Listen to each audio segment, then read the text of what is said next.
हबीबुल अमीनुल मतीनुल करीम व नहनु अला ज़ालिका लमिन शाहिदीना वश्शाकिरीन वल्हम्दुलिल्लाहि रब्बिल आलमीन।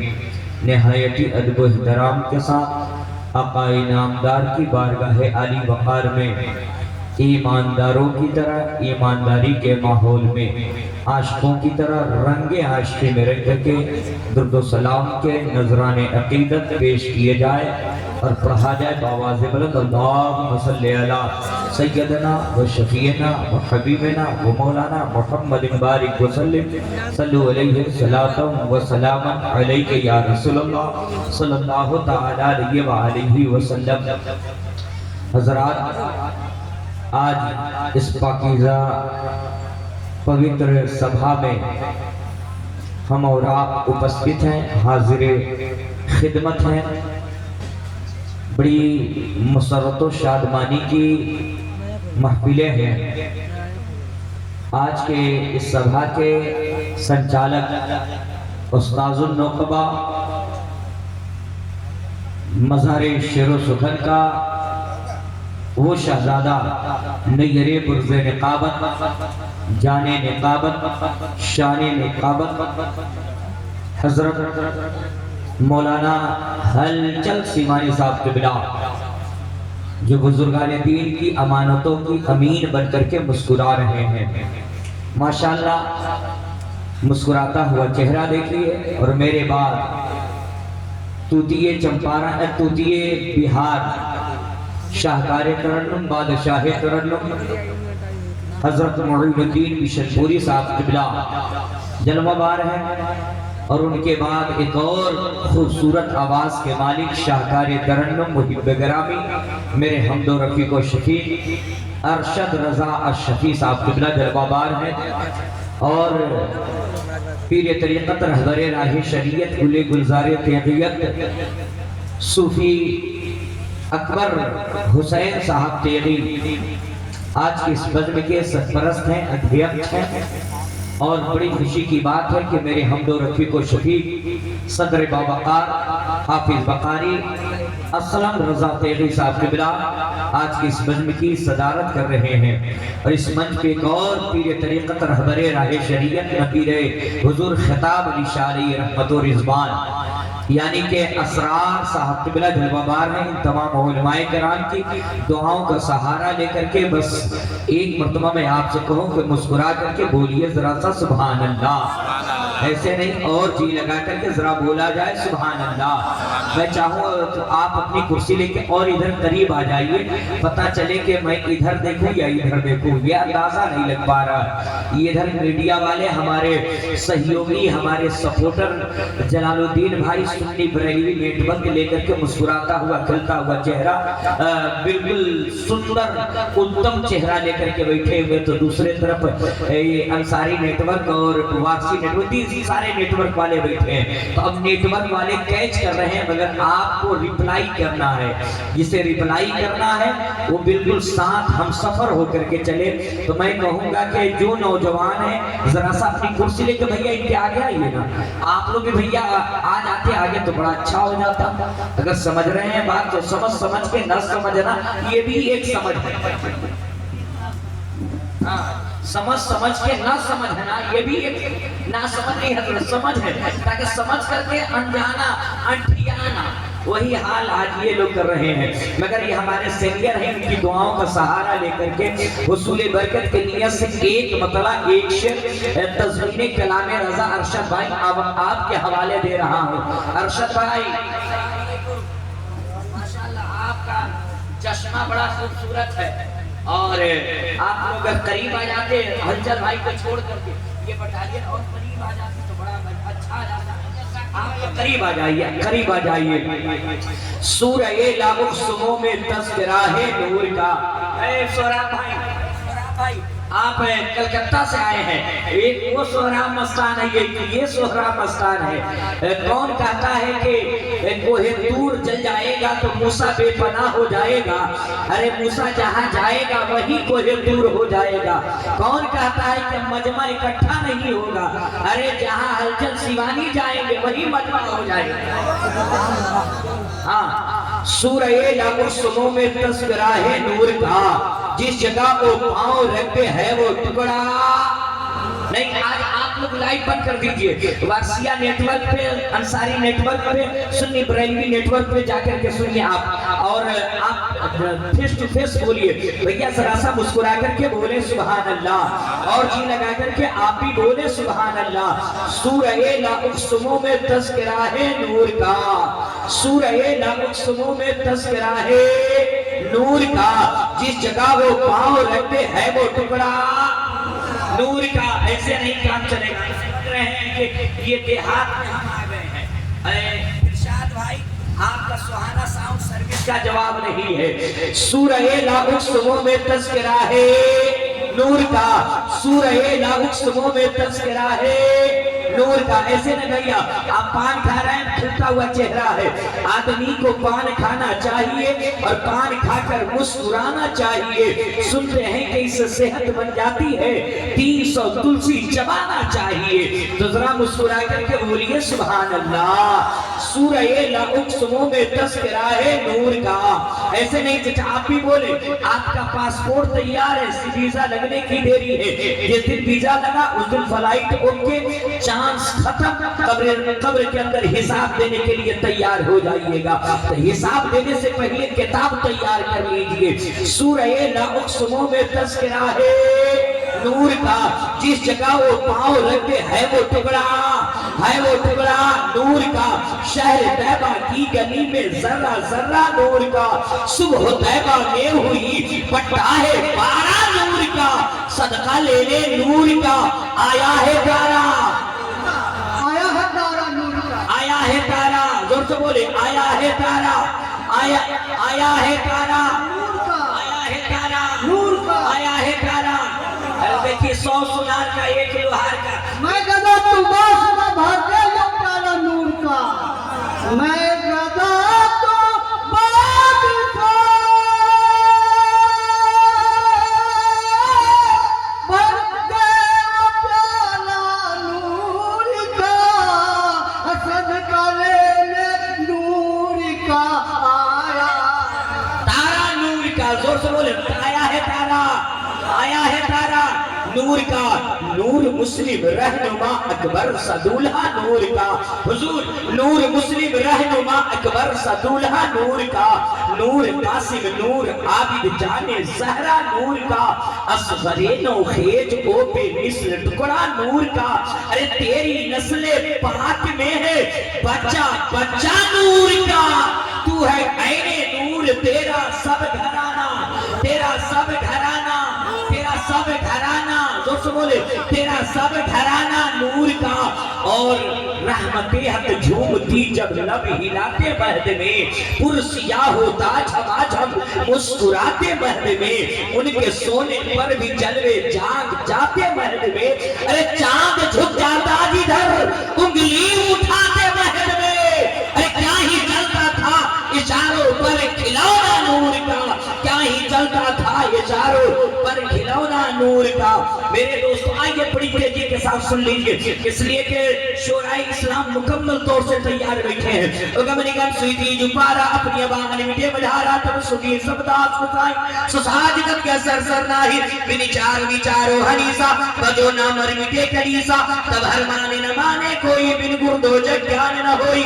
तब हो में संगलंग अवतारा मेहदी कहे सकल संसारा। ताबू साबू जागू से सुंदरन होई। अरे बिना महामदी पारी न हो। नबी की मोहब्बत में बोले सुभान अल्लाह, और पीछे वाला मजमा भी बोले सुभान अल्लाह, पीछे वाले चचा लोग भी बोल दे सुभान अल्लाह। मेरे दोस्तों आ जाइए, आज के जमाने में हलचल भाई हमारे यहाँ नहीं, हलचल भाई हमारे यहाँ नहीं, हमारे बिरादरे वतन हिंदू भाई, हमारे परमीन भाई। क्या मेरे दोस्तों हम परमीन भाई को गले लगाने के लिए आए हैं। हम जिस धर्म को मानते हैं, मेरा धर्म मजहबे इस्लाम है। क्या है? मजहबे इस्लाम है। है। मैं जिस धर्म को मानता हूँ उस धर्म का नाम है मजहबे इस्लाम। शांति का नाम मजहबे इस्लाम है, अमन का नाम मजहबे इस्लाम है, पीस का नाम मजहबे इस्लाम है, दुखियों का दुख दूर करने का नाम मजहबे इस्लाम है, प्यासों को पानी पिलाने का नाम मजहबे इस्लाम है। और पलट करके कहने दिया जाए कि 40 साल की बेवा औरत को सुहागन बनाकर समाज में जीने का अधिकार देना यही मजहब इस्लाम है। इसीलिए तो डॉक्टर अल्लामा इकबाल ने कहा था कि मजहब नहीं सिखाता आपस में बैर रखना, हिंदी है हम वतन है, हिंदुस्तान हमारा सारे जहां से अच्छा, हिंदुस्तान हमारा हम बुलबुले हैं इसके, ये गुलसिता हमारा। और भारत मेरा महान था, महान रहेगा। अब बोले भारत मेरा महान था, महान रहेगा, शदाब हमेशा ये चमनिस्तान रहेगा। और बहेंगे प्यार की गंगा, खिलेंगे फूल उल्फत के, बहेंगे प्यार की गंगा, खिलेंगे फूल उल्फत के। यदि मिलजुल करके हिंदू मुसलमान रहेगा, यदि मिलजुल करके हिंदू मुसलमान रहेगा। और आजम सभी के वास्ते पैगाम मोहब्बत, अरे इस्लाम का ऐलान था, ऐलान रहेगा, इस्लाम का ऐलान था। ये मोहल्ला बोले, चचा लोग भी बोले, ऐलान था, ऐलान रहेगा। मेरे दोस्तों, आज के जमाने में हमारे बिरादर वतन हिंदू भाई परवीन भाई क्या हमारे यहाँ ने उनके यहाँ नकल कुफ्र नबाशत। मेरे दोस्तों, लकुम दीनुकुम वलिय दीन, उनका दीन उनका धर्म उनके लिए है, मेरा धर्म मेरे लिए। मेरे दोस्तों, आज के जमाने में हमारे बिरादर वतन हिंदू भाई के यहाँ सबसे तेज पड़ी जाने वाली पुस्तक रामचरितमानस है, जिसके लेखक गोस्वामी तुलसीदास है नजीर भाई।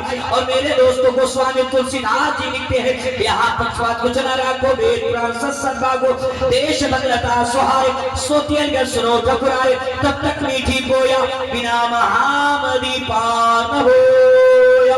बिन पद चले सुनई बिनी गाना, कर गनि करम करई बिनी नाना, आनंद रहित शकल रस भोगी, बिन बाणी भक्ता बड़ियोगी। नबी भी मोहब्बत में बोले सुभान अल्लाह। मेरे दोस्तों, हर धर्म, हर मजहब, हर समाज के अंदर मेरे दोस्तों, सिवाय तहरिया धर्म को छोड़ के, सिवाय नास्तिक धर्म को छोड़ के, एक ही खुदा को माना गया है, एक ही खुदा का तसव्वुर लिया गया है, एक ही खुदा की इबादत की गई है, एक ही खुदा के आगे माथा टेका गया है। ऋग्वेद का मत उठा करके देख लीजिए, ऋग्वेद के अंदर आया है, तुम्हें कम करोरियम, तुम्हें कम शोरियम, तुम्हें कम जगत्कार रबी स्वरूप, यगो जगदीश्वरा, यगो जगत गुरु स्रोत सत्य स्रोत सत्य एकम ब्रह्म द्वितीय निहानास्ते कुंभ कुंभ कुंभ कुंभ जननीय स्नानम पंडितम गौरानम स्वाहा। ओम भूर्भुवः स्वाहा, ओम गुरुर्भुवः स्वाहा, ओम देवः स्वाहा, ओम मंगलम स्वाहा। आप तो समझ गए? अरे भाई समझ गए? नहीं समझे तो समझिएगा, तो बोलिए हाँ या ना बोलिए, जल्दी से समझिएगा। तो आ जाइए बड़ी तेजी के साथ मेरे दोस्तों, आइए मेरे दोस्तों। कुंभ कुंभ कुंभ कुंभ जननीय स्नानम पंडितम गौरानम स्वाहा। थोड़ी सी टोन कम करके आवाज बुलंद रखिए मेरे इरशाद भाई, सुहाना साउंड की खनकती हुई आवाज। मेरे दोस्तों, कुंभ कुंभ कुंभ कुंभ जननीय स्नानम पंडितम गौरानम स्वाहा।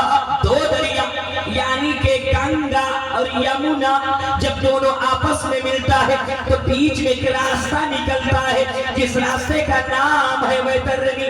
वैतरणी रास्ते का सीधा ताल्लुक वैकुंठ से, स्वर्ग से, जन्नत से। तो इसका खुलासा ये हुआ कि गंगा और यमुना में जो स्नान कर लेगा वो स्वर्गवासी हो जाएगा, वो वैकुंठी हो जाएगा, वो पैराडाइज में जाने के लायक हो जाएगा। मैं मैंने कहा बेदो व्यास जी कि आदमी गंगा और यमुना में स्नान कर लेता है तो क्या वो स्वर्गवासी हो जाता है, क्या वो वैकुंठी हो जाता है, क्या वो जन्नती हो जाता है? तो बेदो व्यास जी कहने लगे कि अगर आदमी स्नान कर करके नहा करके स्वर्ग में चला जाता तो दुनिया का हर पापी, दुनिया का हर गुनाहगार नहा करके स्वर्ग में चला जाता।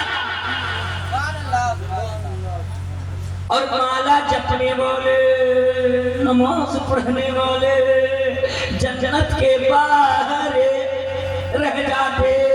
मैंने कहा बेदो व्यास जी आदमी वैकुंठी स्वर्गी जन्नती कैसे होगा? तो कहने लगे स्नान करने से नहीं होगा। मैंने कहा कैसे होगा ये तो बताइए। तो कहने लगे एक मंत्र का जाप जपना होगा, एक मंत्र पढ़ना होगा, अनकही पढ़ना होगा। अनकही क्या है? कोई भी शिक्षित पंडित, पढ़ा लिखा पंडित, ज्ञानी पंडित, जाहिल पंडित नहीं, पढ़ा लिखा पंडित जब इस दुनिया से उसका निधन होने लगता है, हाथ धोने लगता है, मरने लगते हैं, तो अपने बेटे को बोला के कहते हैं ए मेरे बेटे सुनो सुनो, मरने से पहले तुम अनकही जरूर पढ़ लेना, ब्रह्म सूत्र जरूर पढ़ लेना। वो ब्रह्म सूत्र क्या है? वो ब्रह्म सूत्र यही है ला इलाहा इल्लल्लाह मोहम्मदम। मैंने कहा बेदो व्यास जी इसका खुलासा करके बताइए, इसका खंडन करके बताइए, इसका वाज़ेह करके बताइए। तो कहने लगे मैंने कहा बेदो व्यास जी आसान कीजिए, तर्जमा कीजिए, मीनिंग बताइए, मतलब बताइए। तो कहने लगे ला इलाहा इल्लल्लाह पढ़ने से पाप हरण हो जाता है, ला इलाहा इल्लल्लाह पढ़ने से गुनाह डिलीट हो जाता है, ला इलाहा इल्लल्लाह पढ़ने से पाप नष्ट हो जाता है, ला इलाहा इल्लल्लाह पढ़ने से गुनाह डिलीट क्या क्या भैया डिलीट हो जाता है। अच्छा आप लोग पाप जानते हैं, ऐसा सब बोलिए गुनाह जानते हैं। तो आज का मुसलमान गुनाह नहीं जानेगा तो कौन जानेगा? आज का मुसलमान फजर की नमाज नहीं पढ़ता है मगर चाय खाने में बैठ करके अपने जमात की उलमा की शिकायत करता है। आज का शायर ऐसे पढ़ता है, ऐसे पढ़ना चाहिए। अब जो जाहिल तर जाहिल है वो इमाम को तकरीर करने का सबक देता है, ऐसे तकरीर करते जुमा में इमाम चौखट इमाम मिल गया है, खत्म इमाम मिल गया है, दिन भर चौराहे पे रहते, दिन भर पान खाते हैं। अगर सीधा सादा सूफी से मिजाज का कोई इमाम मिल गया, बच्चों को पढ़ाया, इमामत किया, सोया रहा, तो आज के चच्चा लोग हाथ धो के लॉय बॉय साबुन से कहते हैं सुतनवा इमाम मिल गया है। किसी में भलाई नहीं। और आज का नौजवान भी कम नहीं बिगड़ा है हल्कल साहब। आज के जमाने के नौजवानों को देख लीजिए, जुमे की नमाज 2 रकात पढ़ के मस्जिद से बाहर नौजवान होता है, 2 घंटा के बाद असर के वक्त आएगा और कहेगा इमाम साहब को लाइए, खाइए, खिलाइए। इमाम साहब बनाने लगे, इतने में असर की अज़ान हो गई। अल्लाहु अकबर, अल्लाहु अकबर। इमाम साहब ने कहा बाबू अब असर की अज़ान हो गई है, चल अब असर की नमाज पढ़ ले। तो आज का नौजवान इमाम साहब को क्या कहता है? हजरत जाइए, पढ़िए, जाइए, जाइए। इमाम साहब ने कहा कुछ नहीं, चल भला आदमी की तरह वजू कर और वजू करके चल असर की नमाज जमात से पढ़ ले। तो आज का नौजवान क्या कहता? हजरत अभी आप हमको समझ नहीं पाए कि हम कौन है।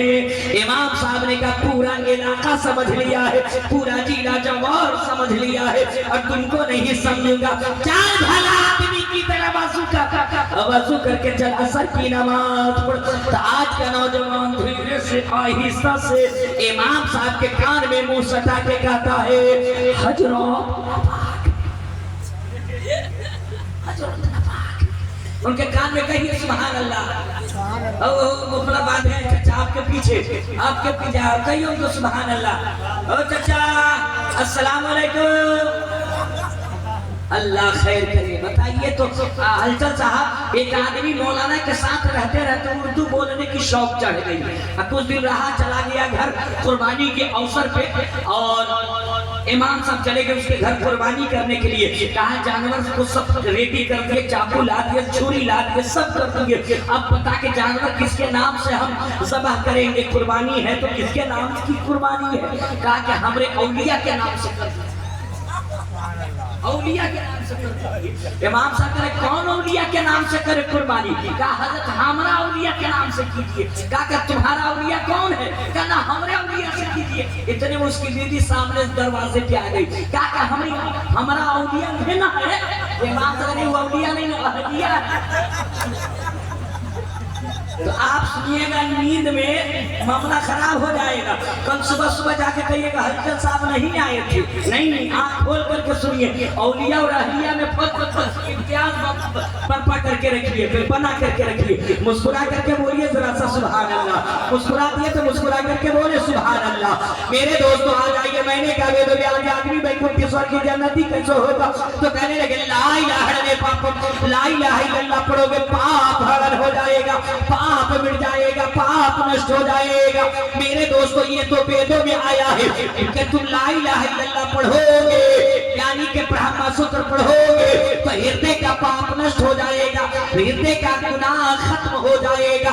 मगर मिशकात शरीफ की हदीस मेरे पैगंबर मेरे मुस्तफा इरशाद फरमाते हैं मन क़ाला ला इलाहा इल्लल्लाह फदखलल जन्नह, जिस शख्स ने ला इलाहा इल्लल्लाह पढ़ लिया बस वो जन्नत में दाखिल कर दिया जाएगा, जन्नत में भेज दिया जाएगा। मैंने कहा बेदोलिया जरा आसान करके बताइए।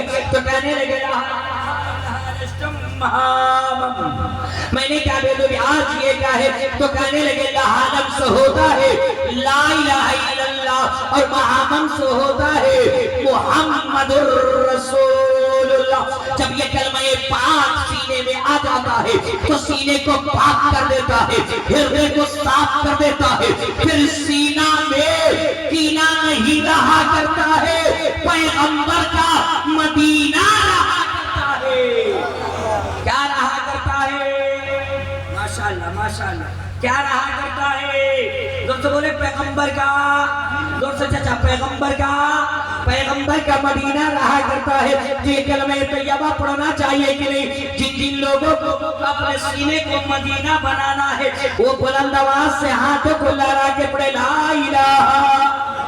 देखते रहिए उठा रहा है, मुंह में टॉफी रखा है, कोई देखे या ना देखे साहिबे बाजार देख रहे हैं। हाथों को लहरा के पढ़िए ला इलाहा, नींद को भगा करके पढ़िए ला इलाहा इल्लल्लाह मुहम्मदुर रसूलुल्लाह।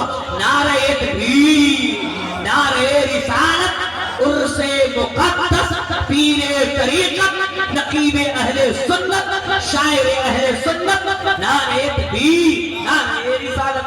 मेरे दोस्तों मगर आ जाइए, बड़ी तेजी के साथ आ जाइए। और मेरे दोस्तों एक बात बताइए कि हम लोग किस मुल्क में रहते हैं? भैया किस मुल्क में रहते हैं? जोर से किस मुल्क में? किस मुल्क में? हिंदुस्तान में रहते हैं। तो जोर से बोले तो कहना किस मुल्क में? हिंदुस्तान कहिए, भारत कहिए, इंडिया कहिए, आर्या कहिए, जो कहना कहिए। एक लिया फजल जो कहना है कहिए, मगर आज कहिए किस मुल्क में रहते हैं? जो से बोलिए ना, ये मुल्क सूफियों का मुल्क है, ये मुल्क ख्वाजा गरीब नवाज का मुल्क है। तो गरीब नवाज के मुल्क में रहते हैं। तो जरा सा बोले किस मुल्क में? हाँ, दयारे हिंद में सूफी समाज चलता है। दयारे हिंद में, दयारे हिंद में, दयारे हिंद में सूफी समाज चलता है। इसी के ज़ेरे असर सारा काम काज चलता है। दयारे हिंद में, दयारे हिंद में सूफी समाज चलता है। इसी के ज़ेरे असर सारा काम काज चलता है। और जनाब आपकी हुकूमतें तो अभी की हैं, अरे यहाँ तो सदियों से ख्वाजा का राज चलता है। यहाँ सदियों से ख्वाजा का राज चलता है। जनाब की हुकूमतें तो अभी की है, यहाँ तो सदियों से ख्वाजा का राज चलता है। मेरे दोस्तों, इसी मुल्क के हिंदुस्तान के बगल में एक मुल्क है जिसे दुनिया के नक्शे में श्रीलंका कहा जाता है। जोर से बोले, ये काठमांडू के बगल में है। कहाँ है? आपके कर्नाटक। अच्छा भला मैसूर था हजरत, अच्छा भला मैसूर था, अब हो गया कर्नाटक। कौन रोकता है? कर्नाटक है ना। अच्छा भला मैसूर था, साहबे वलियों का एक जमघड़ा था, एक मजमा था, मगर उसको मैसूर को हटा के कर दिया कर्नाटक। अब नाटक में कोई काहे को रोकने जाए, जैसा चाहिए वैसा कीजिए। अंग्रेजों का दिया हुआ नाम कर्नाटक। क्या है?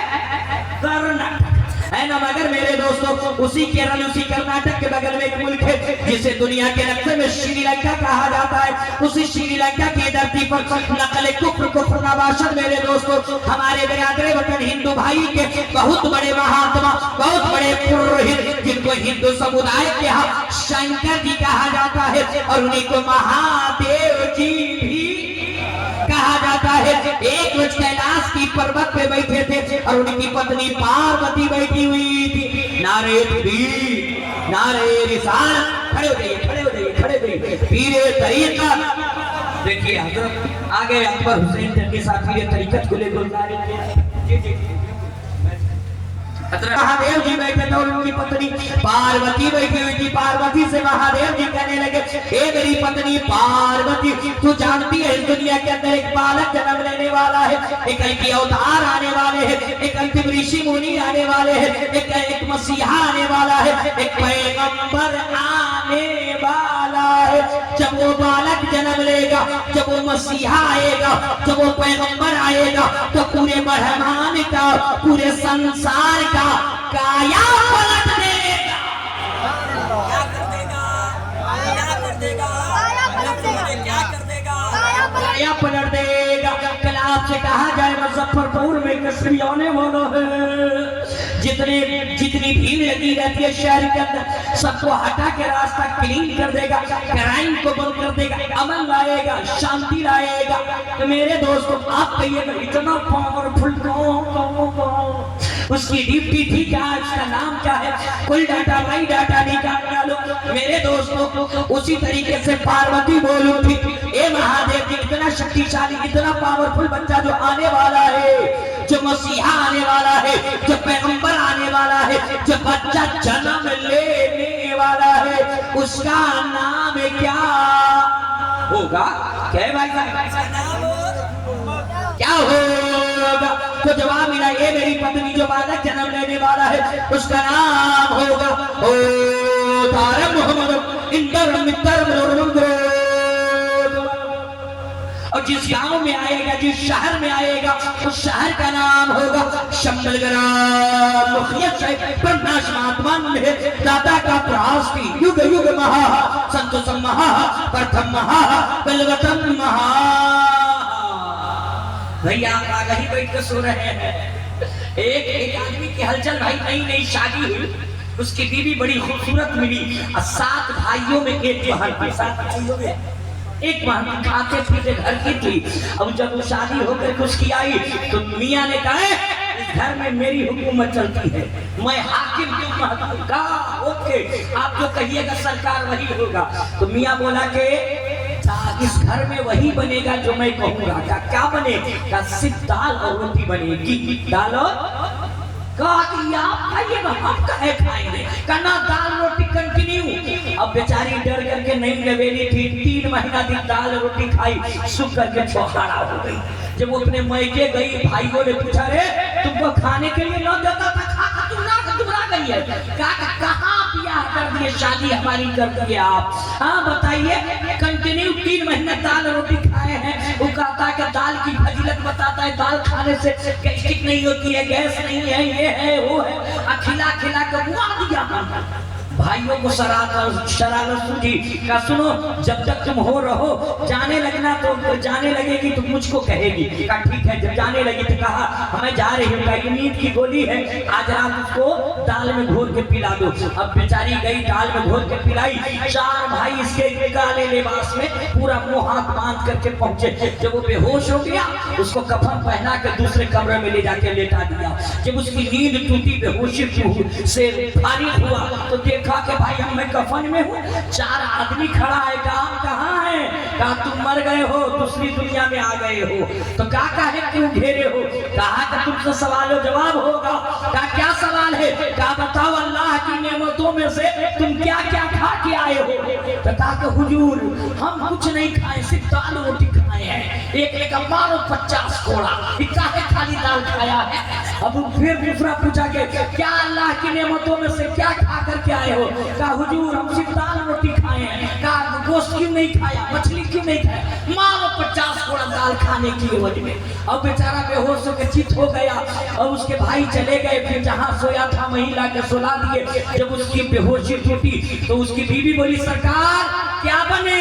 दाल रोटी बने। कहता दाल किया जा बड़ी सख्त है, वो मत पकाओ, फरिश्ता बड़ी मारता है दाल खाने के, है ना? जो खाना अंडा खाना है अंडा पकाओ, मछली बनाओ, गोश्त बनाओ, मगर दाल का नाम भूल के भी मत लो, बड़ी अजाब है। तो आप मुस्कुरा दिए तो जरा सा मुस्कुरा करके बोले सुभान अल्लाह, और जी लगा के बोले सुभान अल्लाह। भैया आप भी बोल दीजिए, निकाह नहीं टूटेगा। मुस्कुरा करके बोले सुभान अल्लाह। पार्वती बोल दिए महादेव की जो बालक जन्म लेने वाला है, जो कल की अवतार आने वाला, अंतिम ऋषि मुनि आने वाले, आखिरी पैगंबर आने वाले, उनका नाम क्या होगा? जवाब मेरा उनका नाम होगा ओ तार मोहम्मद इंदर मित्र मुर्मम को। जो बालक जन्म लेने वाला है उसका नाम होगा ओ तारम मोहम्मद। जो मसीहा आने वाला है उसका नाम होगा ओ तारम मोहम्मद, ओ तारम मोहम्मद, ओ तारम मोहम्मद। जो अवतार आने वाले हैं, जो कलकी आने वाले हैं, जो बच्चा जन्म लेने वाला है, जो मसीहा आने वाला है, उसका नाम होगा ओ तारम मोहम्मद, ओ तारम मोहम्मद। उस अवतार का नाम, उस कलकी का नाम, उस पैगंबर का नाम वेदों की दुनिया में मोहम्मद बताया गया है। इंदरम मित्रम इंदरम मित्रम इंदरम मित्रम। ओ रब के मित्र होंगे, ओ रब के दोस्त होंगे, ओ रब के प्रेमी होंगे, ओ रब के दुलारे होंगे, ओ रब के चहीते होंगे, ओ रब के करीबी होंगे। ये तो वेदों में बताया गया है, मगर उसी आखिरी पैगंबर को अपने यहाँ हबीबुल्लाह कहा गया है, उन्हीं को मोहम्मदुर रसूलुल्लाह कहा गया है। मगर मेरे दोस्तों वेद और मंत्र बहुत सारे हैं, एक पैगाम लेकर के जाइए। बस आखिरी बात सुनिए, इसलिए कि पीरे तरीका जलवाबार है, ये गिरह बांध करके लेकर के जाइए मेरे दोस्तों। मेरा उस पैगाम भरा होता है, हमारा जलसा भी पैगाम से भरा होता है। आज ये गलत मैसेज गलत लोग दे रहे हैं कि जलसा से कुछ नहीं मिलता। नहीं मेरे लोग, ये आज 55 साल लोगों को पढ़ाने के लिए मदरसा नहीं है, 40 साल बूढ़ा को पढ़ाने के लिए मकतब पाठशाला स्कूल नहीं है। सूफिया ने जलसा और मिलाद इसीलिए चलाया था कि बच्चा मदरसा में पढ़े, चच्चा महफिले मिलाद, चच्चा महफिले मिलाद में पढ़े, है ना मेरे दोस्तों। नौजवानों एक चीज आपसे मैं मांग करके जाऊंगा, वो मांगना ये है, ये मांगना है उससे मुकद्दस, और इस उससे मुकद्दस के बैनर के तले से। तो नौजवानों आप अपने बूढ़े माँ बाप की खिदमत कीजिए, बूढ़े माँ बाप की जो बोले ना खिदमत कीजिए मेरे दोस्तों। आप अगर नाकामयाब हो रहे हो, शिकस्त खा रहे हो, रोजी नहीं मिल रही हो, परेशानी हाल हो, इम्तिहान में फेल हो रहे हो, तो किसी मौलवी की तारीफ मत लग जाइए, किसी पीर के तोगरा अपने गले में मत डालिए। रात के सन्नाटे में अपने बूढ़े माँ बाप की खिदमत कीजिए। माँ बाप जब राजी हो जाए, चेहरे पे मुस्कान हो, तो अम्मा से कहिए, अब्बा से कहिए अब्बा दिल्ली गया था, रोजी नहीं मिली, अब्बा फला जगह गया था, परेशानी में लौट के आया, जरा हाथों को उठा के रब की बारगाह में दुआ कर दे। जिस दिन माँ बाप के हाथ उठ जाएंगे, लब हिलने लगेगा, रोजी कदम चूमेगी, कामयाबी दहलीज को छू करके आपको सलाम मैं कहता हूँ आप अपने पीर से खूब मोहब्बत कीजिए, उनसे अकीदत कीजिए, उनका एहतराम भी कीजिए, उनके यहाँ तोहफा भी लेकर के जाइए, नई लुंगी भी पहनाइए। मगर पीर को नई लुंगी पहनाने से पहले अपने बाप की लुंगी फटने से पहले बाजार से खरीद के लाके दीजिए। रिश्तेदारों को बिरयानी एक वक्त मत खिलाइए, रिश्तेदारों से सूखी रोटी से मुसाफा कीजिए, मगर बूढ़े बाप की दवाई या बाजार से पहले खरीद करके लाकर दीजिए। अगर आपका पीर नाराज हो जाए, बरेली का पीर नाराज होगा, कछौछा के पीर से मुरीद होगी, कछौछा का पीर नाराज हो जाएगा, सरकारे सुरकाही के खानकाह से मुरीद हो जाऊंगा, दुनिया का सब पीर नाराज हो जाएगा तो खुदा नाराज नहीं होने वाला है, रसूल नाराज होने वाला नहीं है। मगर जिस औलाद के माँ बाप नाराज हो जाएंगे उससे उसका खुदा नाराज हो जाएगा, उसका रसूल नाराज। इसलिए मेरे दोस्तों अपने माँ बाप की खिदमत कीजिए, उनकी सेवा कीजिए, उनकी आदर सम्मान कीजिए मेरे दोस्तों। और औलाद के लिए सबसे बड़ा पीर और सबसे बड़ा मुत्तकी उसके माँ बाप है। आप दुनिया के पीर कम खोजिए, माँ बाप की खिदमत ज्यादा। मेरे दोस्तों हर धर्म, हर आखिरी बात, हर धर्म, हर मजहब, हर समाज में मेरे दोस्तों माता पिता के आदर सम्मान के बारे में बताया गया है। हमारे बिरादरे बदर हिंदू भाई क्या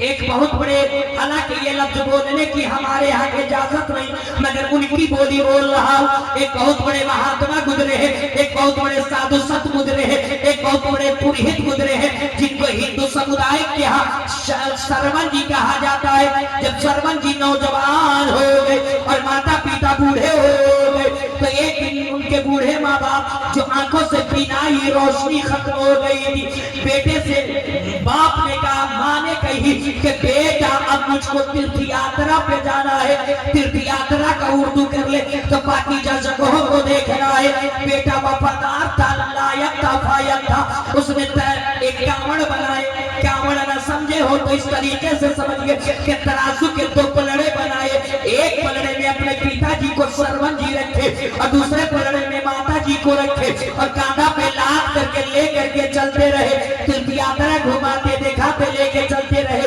एक रात भोर की समय में सरयू नदी के साहिल के किनारे से गुजर रहे थे, बूढ़े माँ बाप को प्यास लग गई, एक पेड़ के नीचे रख दिए। उस जमाने के एतबार से जो कसकोल, जो प्याला, जो कटोरा चलता था, लेकर के सरयू नदी के साहिल की तरफ चल पड़े, घाट की तरफ चल पड़े। तो उस जमाने के राजा महाराजा राम जी के पिताजी दशरथ जी शिकार खेलने के लिए तीर कमान लेकर के घात लगाए बैठे थे। सरवन जी पानी के सतह पे अपने प्याले को, कटोरे को रखा, पानी को उठाया है, पानी से लब से या डब से आवाज गूंजी है। दशरथ जी समझ गए कि कोई हिरन, कोई जानवर पानी पीने आ गया है। तीर और कमान को तान करके छोड़े, जा करके सरवन जी को लगा, सरवन जी जमीन पे गिर पड़े। दशरथ जी दौड़ करके गए, हमने शिकार कर लिया है, हमने हिरन को मार डाला है। मगर जब करीब गए तो देखा कि ये कोई पशु नहीं है, कोई जानवर नहीं है, कोई हिरन नहीं है, ये तो एक मनुष्य है, ये तो एक आदमी है। आपके अंदर का मानवता जाग उठा, आपके अंदर की इंसानियत जाग उठी। जमीन पे बैठ गए, सरवन जी के सर को गोद में लेके सहलाने लगे और क्या कह रहे थे दशरथ जी, राम जी के पिताजी, ये मुसाफिर, मुझसे अनजाने में गलती हो गई है, मुझको क्षमा कर दो, मुझको मुआफ कर दो, मुझको मुआफ कर दो। तो सरवन जी का प्यारा जवाब सुनिए। सरवन जी ने कहा, ए शिकारी, अगर तुमको मुआफी ही मांगनी है तो मुझसे मुआफी मत मांगो, मेरे बूढ़े माता पिता से मांगो। मेरी जिंदगी भी मेरी माँ है, मेरी बंदगी भी मेरी माँ है, मेरी जन्नत भी मेरी माँ है, मेरा स्वर्ग भी मेरी माँ है, मेरी इबादत भी मेरी माँ है। एक गैर मुस्लिम का अकीदा है कि अगर स्वर्गवासी बनना हो, जन्नत में जाना हो तो माता पिता के चरणों में रहना होगा। मगर मेरे मुस्तफा, मेरे पैगंबर इरशाद फरमाते हैं कि माँ के कदमों के नीचे जन्नत है और बाप जन्नत का दरवाजा है, बाप जन्नत का दरवाजा है, बाप जन्नत का दरवाजा है। है तो माँ बाप को राजी कर लिया जाए, जन्नत कदम बूढ़े माँ बाप की खिदमत कीजिए, बूढ़े माँ बाप की सेवा कीजिए मेरे दोस्तों, और अपने माँ बाप से हुस्न इखलाक के साथ पेश आइए, अच्छा व्यवहार कीजिए, अच्छा उनसे सलूक कीजिए मेरे दोस्तों। दुनिया रूठती है तो रूठने दीजिए, मगर माता पिता को राजी रखिए, माता पिता को खुश रखिए। ये खुश है, पूरी दुनिया की नेमत आपके कदमों में रहेगी। मेरे साथ पढ़िए अस्तगफिरुल्लाह रब्बी मिन कुल्ली ज़ंबि व अतूबु इलैहि ला इलाहा। ऐसे नहीं, ऐसे नहीं, ऐसे नहीं। एक हाथ सरकार सुरकाही के नाम पर उठे और दूसरा साहिब मजार के नाम पर उठे और हाथों को लहरा के पढ़िए ला इलाहा। हाथ अल्लाह है, अल्लाह जिन लोगों ने हाथ उठाया शाहकार वफा अब्बास अलंबरदार के बाजू जैसा कुव्वत इनायत अता फरमा। हाथों को लहरा के बोले या रसूल अल्लाह, और लहरा के बोले या रसूल अल्लाह। नारे तकबीर, नारे रिसालत, पीरे तरीक़त, नक़ीब अहले सुन्नत, नारे तकबीर, नारे रिसालत। मेरे साथ पढ़िए अस्तगफिरुल्लाह रब्बी मिन कुल्ली ज़ंबि व अतूबु इलैहि ला इलाहा इल्लल्लाह मुहम्मदुर रसूलुल्लाह। सीने दिल में जवाले यार का नासूर है, मैं हमें यादे नबी से दर्द गम काफूर है, नुक्ते हर जिक्र जो मिसले कमर मामूर है। ए रज़ा ये अहमदी नूरी का फैज़े नूर है, हो गई मेरी गजल पढ़कर कसीदा नूर का। अस्सलामु अलैकुम व रहमतुल्लाहि व बरकातहू।